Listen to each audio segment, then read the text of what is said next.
لیکن امام سرخسی کہتے ہیں ہاں مشہور تو یہ کر دیا گیا ہے کہ نہیں امام اعظم بھی حضرت علی رضی اللہ عنہ کو حضرت عثمان غنی سے افضل مانتے تھے، یہ مشہور کر دیا گیا ہے. لیکن امام سرخسی کہتے ہیں کہ نہیں، صحیح روایت یہ نہیں ہے.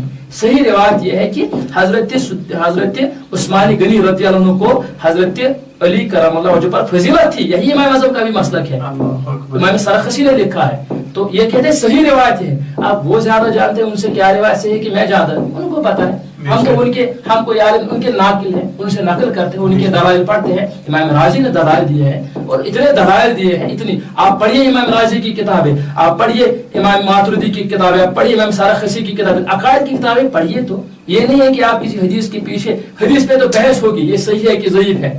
اسی طرح تواریخ پہ بحث ہوگی، کیونکہ میں نے پہلے کہا تواریخی روایت کی بنا پر ہم عقائد کا دار و مدار نہیں رکھ سکتے ہیں، کیونکہ وہاں ہمیں پتا ہے کہ جو مورخین ہیں وہ اتنا تھوڑا ڈھیلا سا چلتے ہیں، لیکن حدیث میں اس سے زیادہ، لیکن عقائد میں سب سے زیادہ سخت. اور جب عقائد کے امام ہی کہہ رہے ہیں تو اب کس کی کو بات حجت ہوگی. ٹھیک ہے. اور یہ مسئلہ ہے حضرت صدیق اکبر رضی اللہ عنہ کو. اور اسی طرح ہم کہتے ہیں کہ شاہ ولایت کو بھی اپنے خصائص ہیں. مثال کے طور پر حضرت فاطمہ الزہرا رضی اللہ عنہ شوہر ہے ان کی، یہ کسی کو مطلب حاصل نہیں ہوا. یہ ایسی فضیلت کس کی ہے؟ یہ جزوی فضیلت ہے، ہمیں انکار نہیں ہے. اسی طرح پیارے آقا صلی اللہ تعالیٰ علیہ وسلم نے حضرت مولا علی کو فرمایا کہ میری جو ذریت ہے آپ سے نکلی ہے، آپ سے چلے گی، یہ ان کی فضیلت ہے. ٹھیک ہے نا. تو انکار نہیں، کہاں انکار کرتے ہم. لیکن بات یہ ہے کہ ہم امام اور ائمہ اور اہل بیت انہی کا عقیدہ لے رہے ہیں، تو کیوں آپ اس کو نام دے رہے ہیں دشمنان نعوذ باللہ اہل بیت؟ کیا پتہ نہیں. تو رہی بات خلافت روحانی باطنی، تو پہلی بات تو یہ ہے کہ یہ جو خلافت باطنی وغیرہ شغیرہ ہے، یہ تو آپ کو پھر دلائل سے کچھ ثابت کرنا پڑے گا، کیونکہ دعویٰ آپ کر رہے ہیں. بالکل دلائل بھی آپ کو دینے پڑیں گے. ہمارے لیے دعویٰ ضروری نہیں، کیونکہ ہمیں تو پتہ ہے عقائد. دعویٰ جو کرے گا وہی ثبوت بھی دے گا. لیکن بالخصوص میں تھوڑا کہہ دوں، پہلی بات تو یہ ہے کہ کچھ کہتے ہیں خلافت بلا فصل وغیرہ باطنی ظاہری، ہم اس سے انکار بھی نہیں کرتے لیکن اقرار بھی نہیں کر سکتے ہیں. جہاں تک اقرار کی بات ہے، اقرار اس لیے ظاہر نہیں کر سکتے کیونکہ پہلے تو ان کا پوچھنا پڑے گا نا آپ اس سے کیا مفہوم لیتے ہیں، آپ کے پاس کیا دلائل ہے، مفہوم کیا لیتے ہیں آپ. جب آپ کہتے ہیں خلیفہ باطن اور خلیفہ ظاہر، کیا مفہوم لیتے ہیں؟ کیا آپ کا یہ معنی ہے کہ روحانیت ان کو نہیں ملی تھی؟ اگر یہ آپ کا معنی ہے تو یہ تو لائق قبول ہے نہیں، کیونکہ ایسا تو ممکن ہی نہیں کہ سیدنا صدیق اکبر امام صاحب ہو، شاہ ولایت پیچھے ان کی بیعت کر کے ایک ایسے امام کے پیچھے جن کو روحانیت ہے ہی نہیں، خود امام ولایت کے بادشاہ ہے، اور پھر اس کے بعد عمر فاروق اعظم کے پیچھے بھی نماز پڑھی عثمان غنی. ایسا تو ہے ہی نہیں کہ وہ مطلب بیعت ان کی، آپ دیکھیں نا بیعت کی ان کی، تبھی تو وہ خلیفے بنے. بالکل تبھی تو خلیفے بنے نا، جب شاہ ولایت نے بھی بیعت کی، صدیق اکبر کی، حضرت عثمان غنی کی، حضرت عمر فاروق اعظم کی، تبھی تو بنے. اور سیدھی سی بات ہے، بیعت کرنے والے کو آپ کیا کہیں گے؟ مرید. بالکل جسے بیعت کی گئی اس کو کیا کہیں گے؟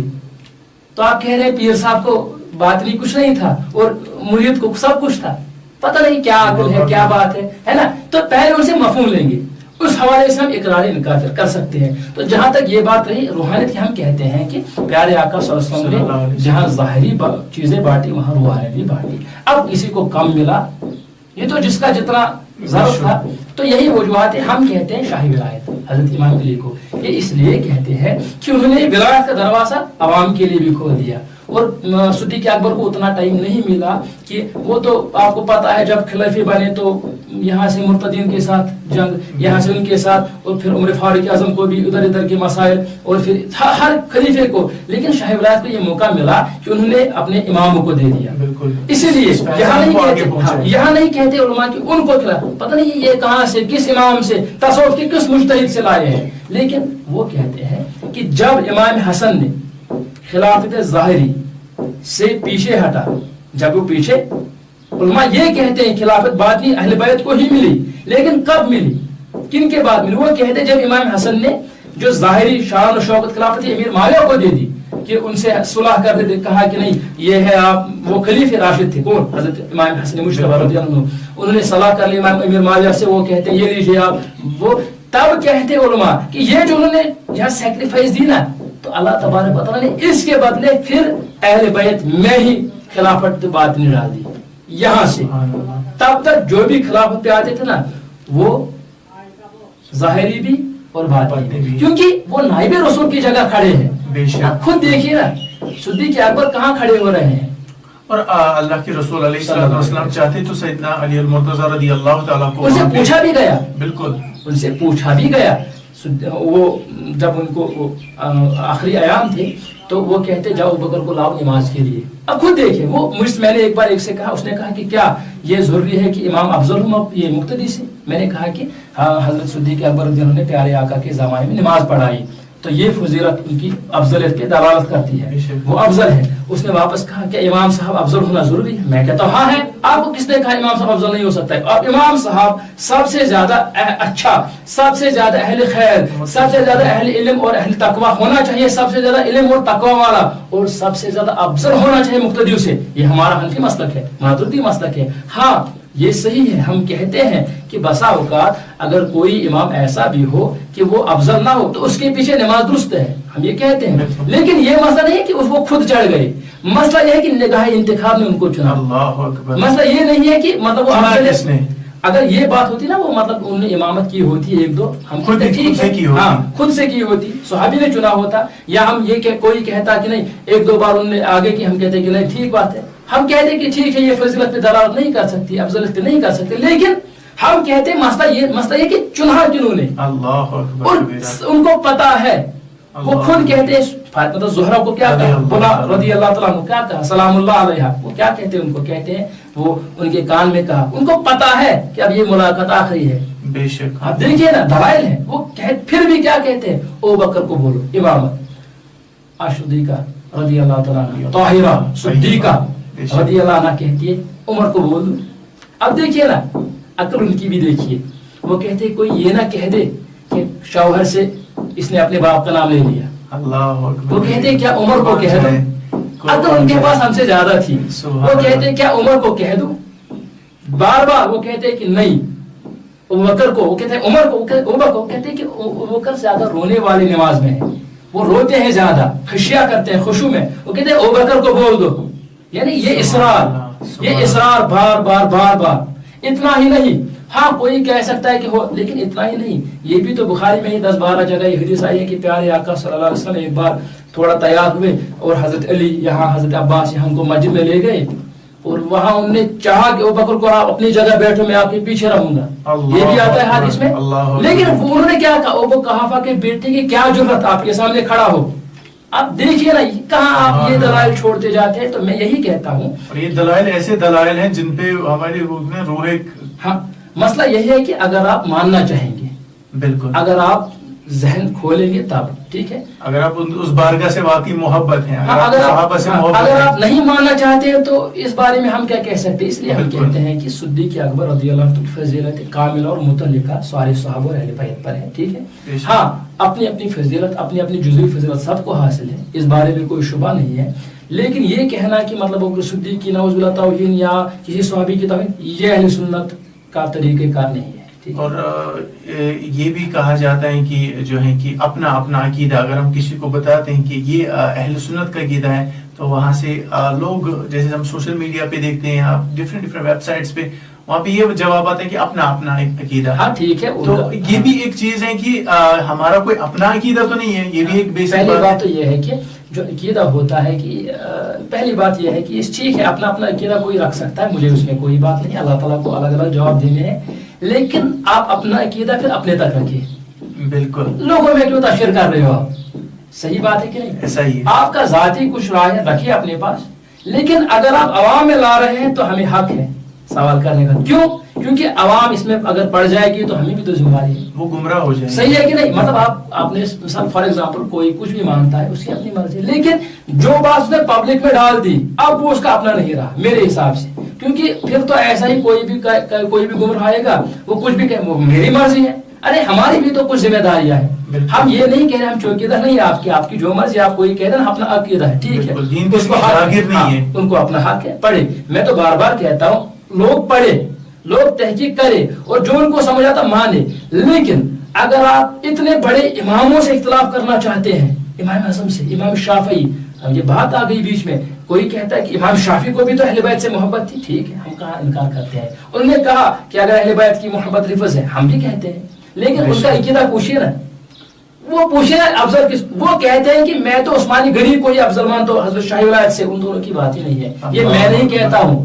امام شافعی سے روایت امام بہقی نے لائی ہے, وہ امام شافعی جس کا آپ حوالہ دے رہے ہیں وہ خود ابوبکر صدیق کو افضل مانتے ہیں, اور آپ پتہ نہیں کیا ان کی ایک بات لیتے ہیں ادھر سے ایک بات لیتے ہیں, یہ تو ٹھیک بات نہیں ہے. اس لیے میں کہتا ہوں ہر کسی کو, اگر یہ تو پہلی بات تو یہ ہے کہ اسلام اعمال فقہ میں تو آپ اجتہاد کر سکتے ہیں, عقائد میں نہیں, اور چونکہ یہ بحث عقائد کی نہیں ہے, یہ صحیح بات ہے, یہ عقائد کی بحث نہیں ہے, لیکن عقائد کی بحث نہیں ہے, لیکن اس کا یہ معنی نہیں ہے کہ آپ اس میں الگ بحثیں کر دیں, کیونکہ یہ ایسی عقائد کی بحث نہیں, لیکن عقیدے کا تعلق اس سے ہے.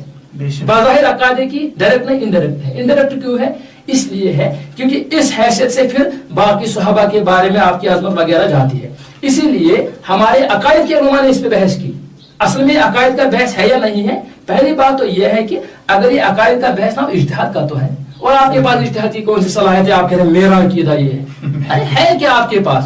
جب امام اعظم کہتے ہیں ابوبکر صدیق افضل ہے, ٹھیک ہے, جب امام ماتوریدی امام بڑے بڑے ائمہ کہتے ہیں تو آپ کے پاس اجتہاد ہے کیا؟ جب خود شاہی ولایت سے مروی ہے, جب صحابہ سے مروی ہے, جب عبداللہ بن عمر سے ہے, وہ کہتے ہیں کس کو افضل؟ وہ کہتے ہیں صحابہ, وہ کہتے ہیں جب بھی بحث ہوتی بات ہوتی ہم کہتے ہیں ابوبکر, پھر عمر, پھر دوسرے.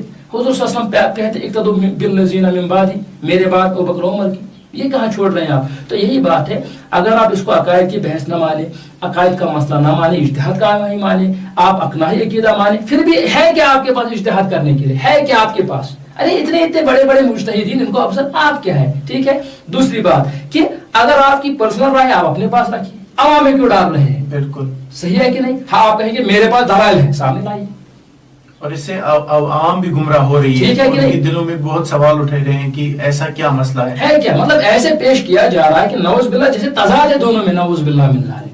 اور ایسا نہیں, بہت سارے صحابہ میں اب وہ افضل ہیں کہ یہ افضل ہے. اب سب سے بڑی بات ہے کہ صحابہ تو سبھی افضل ہیں, ہم یہی اور رضی اللہ تعالیٰ عنہ ورضوا عنہ, قرآن کی نص سے سب سے خدا کا نیک وعدہ ہے, سب سے. جب قرآن کی نص سے ثابت ہو رہی ہے تو بات ہی یہاں تو تواریخ نہیں چلتی ہے, یہاں تو حدیث نہیں چلتی ہے, کیونکہ قرآن یہ قرآن قطعی اور متواتر ہے. بے شک آپ اس کا انکار نہیں کر سکتے ہیں. آپ کو اس کے انکار کرنے کے لیے پھر تو آپ کو خود اوپر والے کو بولنا چاہیے نا, آپ نے کیوں نہیں کہا؟ اور قرآن خود کہتا ہے, اس کو تو پتا ہے, جب اللہ نے کہا نا سب کے لیے اچھا وعدہ ہے, کیا اس کو پتا نہیں تھا میں کیا کہہ رہا ہوں؟ کیا کہہ رہے ہیں لوگ؟ اس لیے میں یہ کہتا ہوں اگر آپ اجتہاد کا بھی مسئلہ مانتے ہیں, آپ کے پاس اجتہاد کی صلاحیت ہے نہیں, آپ کے پاس اگر دلائل ہے تو مجتہد کے خلاف آپ کے ہے نہیں, اگر ہے تو سامنے لائیے. اور میں کہتا ہوں چونکہ افضلیت کا مسئلہ, اس لیے اس میں ضعیف دلائل نہیں چلیں گی, کوئی قول امام کا نہیں چلے گا, صرف قول, دلائل ہو پھر اس کا قول بھی ہو, ٹھیک ہے, بالکل. لیکن صرف قول کسی امام صاحب کا نہیں چلے گا, لیکن دلائل ایسے ہو جو اسٹرانگ ایویڈنس ہو, اسٹرانگ پروف ہو, کیونکہ ہم افضلیت پہ بات کر رہے ہیں, ٹھیک ہے. اس لیے تو ہم یہی کہتے ہیں کہ صدیق اکبر رضی اللہ عنہ افضل ہے, ٹھیک ہے, ان کی اپنی فضیلتیں ہیں, ان کو بھی سلام, لیکن صدیق اکبر اعلیٰ اور افضل ہے ہر لحاظ سے, ٹھیک ہے. ہم کہتے ہیں کہ ان کو کہتے ہیں بعد از خدا بزرگ, تو یہ قصہ ہے, ان کو کہیں گے بعد از انبیاء بزرگ, تو یہ قصہ ہے, اسے ہے نہیں, کیا بحث کریں گے, کیا کہیں گے ان کے بارے میں, ٹھیک ہے.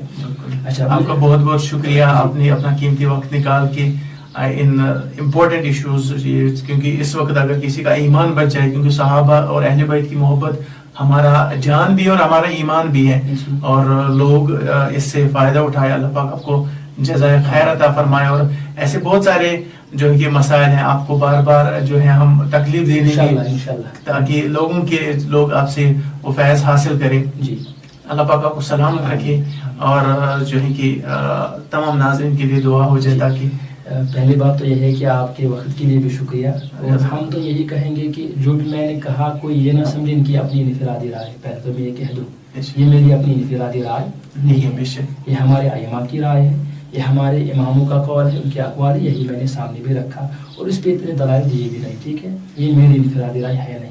تو دوسری بات یہ ہے کہ اسلام ہے, اسلام کی خدمت تو ہم سب پہ ضروری ہے نا. تو میں یہی کہوں گا کہ پہلی بات تو ہے کہ آپ کا بھی شکریہ, کیونکہ آپ نے بھی مطلب مجھے بول دیا کہ آپ آئیے, تو سیدھی سی بات ہے, صدقہ جاری ہے, اگر کسی تک ہماری اچھی بات جائے گی. اور امام علی سے ہی سبحان اللہ, آقا نے کہا صلی اللہ علیہ وسلم کہ علی رضی اللہ تعالیٰ عنہ کرم وجہ, اگر تمہارے ذریعے کسی ایک کو بھی ہدایت نصیب ہوئی ہے نا, یہ حدیث شریف ہے, تو یہ تمہارے لیے بہتر ہے سب چیزوں سے. تو ہم یہی کہتے ہیں, کوشش اسی ہم تو ان کے غلام ہیں, ان کے نام نہیں ہوا, ہم تو کرتے ہیں کہ انہی کی اقتداء کریں, انہی کی اتباع کریں, تو ہم تو یہی کہیں گے کہ پیارے آقا ان کی شفاعت بھی ہمیں نصیب ہو، اہل بیت بھی ہمیں اپنے ساتھ رکھے، ہے نا، سیدھی سی بات ہے. تو اللہ سے یہی دعا کریں کہ مولا ہمیں اہل بیت کے ساتھ ہی اٹھا، صحابہ کے ساتھ ہی اٹھا، اور ان کے محبین کے ساتھ اٹھا، ان کے غلاموں کے ساتھ ہی اٹھا. اور یہ مولا اگر ہم سے کوئی غلطی ہو اس کو معاف کر دے، ہمارے ناظرین کی اور ہماری مغفرت فرما، اور ہمیں توفیق عطا فرما کہ جو بھی ہم نے کہا اس میں جو صحیح ہے وہ تمہاری طرف سے، کہ مولا اس کو قبول فرما، اور جو ہم سے غلطی اس کو بخش. اور اے مولا ہم سب کے گناہوں کی مغفرت فرما. اے مولا ہمیں صحابہ اور اہل بیت کا ادب و احترام اور ان کے ساتھ ان کی شفاعت اور ان کا ساتھ ہمیں نصیب فرما، یہاں بھی مولا وہاں بھی اور آخرت میں بھی. اے مولا ہم سے راضی رہے. اور اے مولا چونکہ ماہ رمضان کے دن چل رہے ہیں، اے مولا ہم سے یہ روزے بھی قبول فرما، اور جو آئندہ سال آنے والے ہیں مولا ہمیں اس میں بھی اچھی توفیق دینا. آمین بجاہ النبی الامین. وصلی اللہ علیہ سیدنا محمد وعلی آلہ وصحبہ اجمعین. السلام.